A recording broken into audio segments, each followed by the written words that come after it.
What's up, guys? Jason Decker here, and today I wanted to give you some quick tips on how to rank on Yelp. So I put together a presentation recently for one of my clients on some easy tips on Yelp rankings and how to rank on Yelp. So let's jump right on in.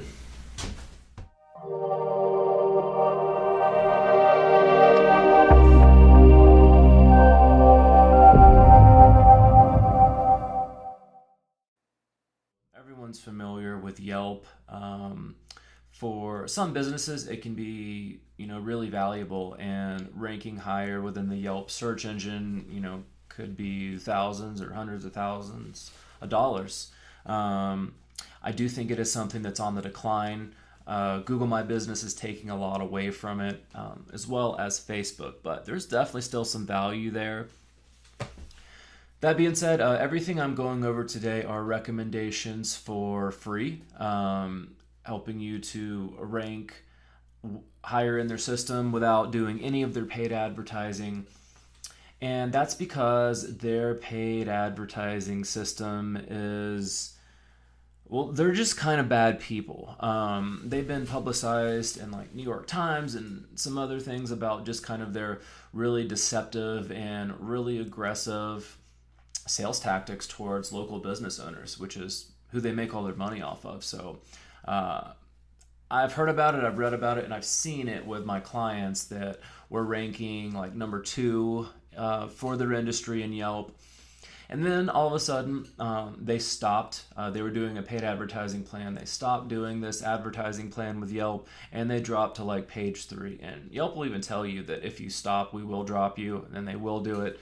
It's their system. They own the right to do that. Google would never do anything like that, but Yelp does not care, and they will.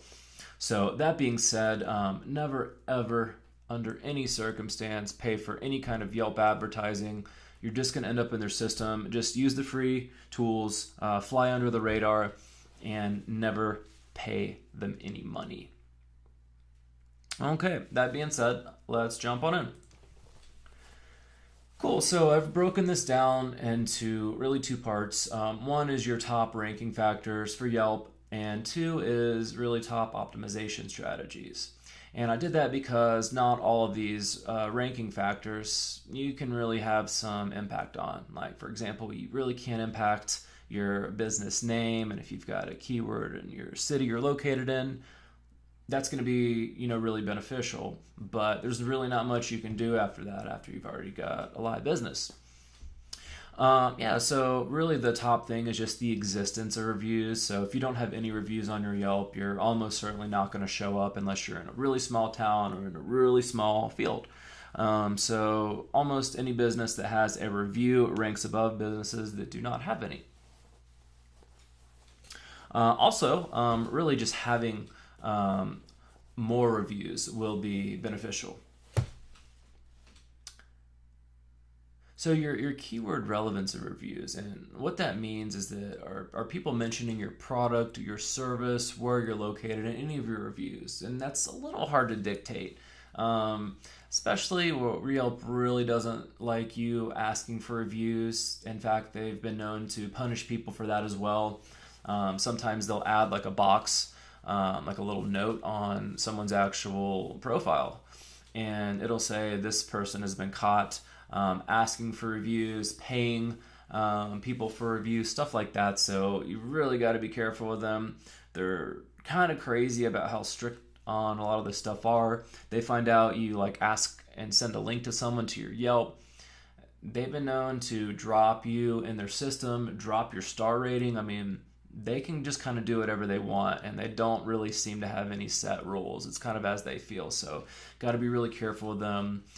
Be very careful with asking for reviews, and if you do, make sure it's a really trusted customer and they don't ever mention in that review that you ask for it. Also, just having your category specified and making sure you have the right category or categories for your business. Don't go overboard here, but just use common sense and make sure that you've got all the correct categories set up for the business. I already went through names, so I'm going to skip that. And really here, number of reviews. So something that I've noticed with Yelp is that they seem to value having more reviews over a higher star rating. So you will rank higher in Yelp most likely if you have more reviews over someone that has less reviews but a higher star rating. So for example, somebody with 50 reviews and they have a 3-star rating compared to someone that has maybe 10 reviews and is a 4-star rating, they're probably going to rank the person with 50 reviews higher. So having lots of reviews is beneficial. Having them equality is great too, but it's really more important to get more of them. Also, getting reviews by elite members, and these are people in the Yelp community that, typically have left lots of reviews. They're super active, not quite as popular as it was, maybe 5 years ago.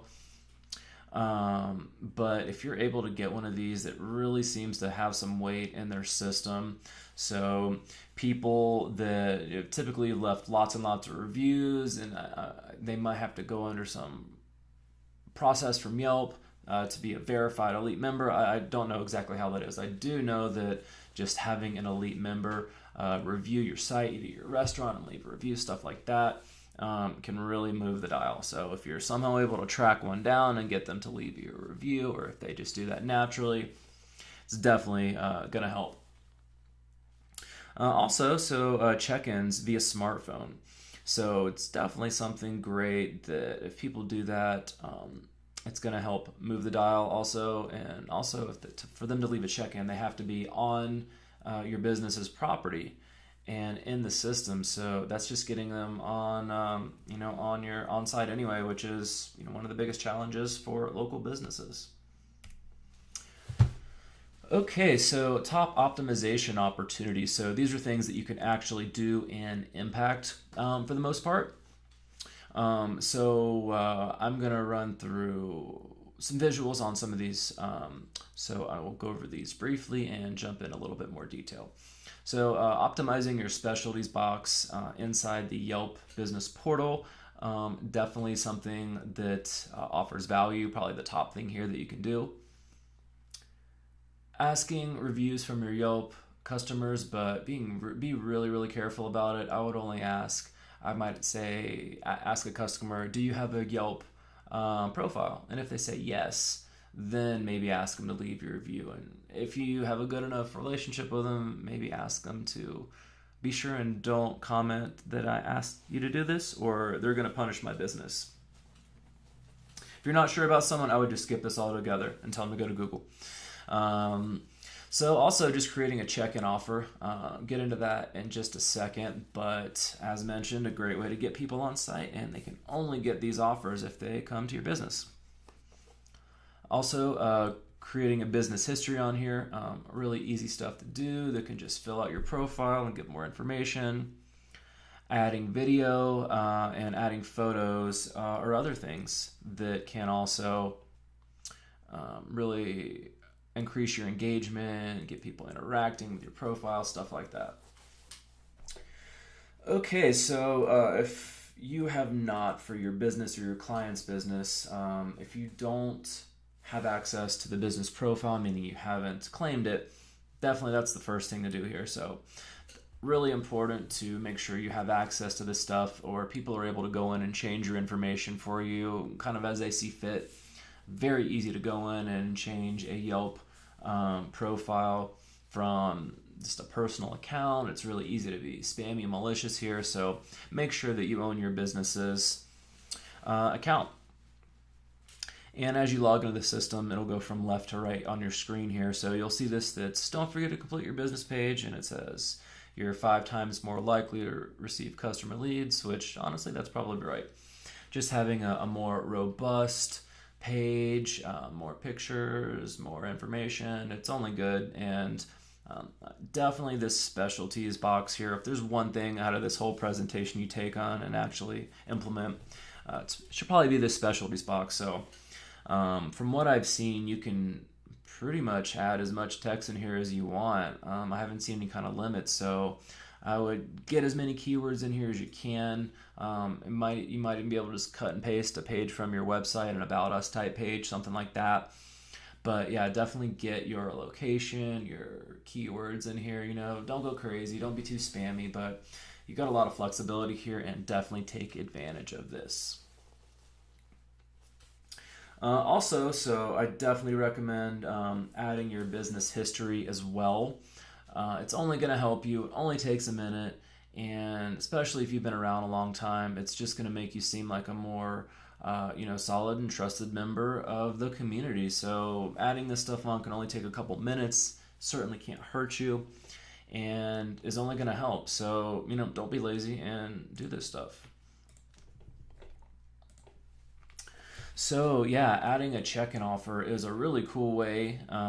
Makes it fun and interesting for your customers. They're interacting with your profile, which Yelp loves to see, and you can give them a discount just to get them in the door. So wouldn't you pay or give a discount of 20% for a new customer, or a free glass of wine, a beer, anything like that for a restaurant? There's so many ways to get creative here.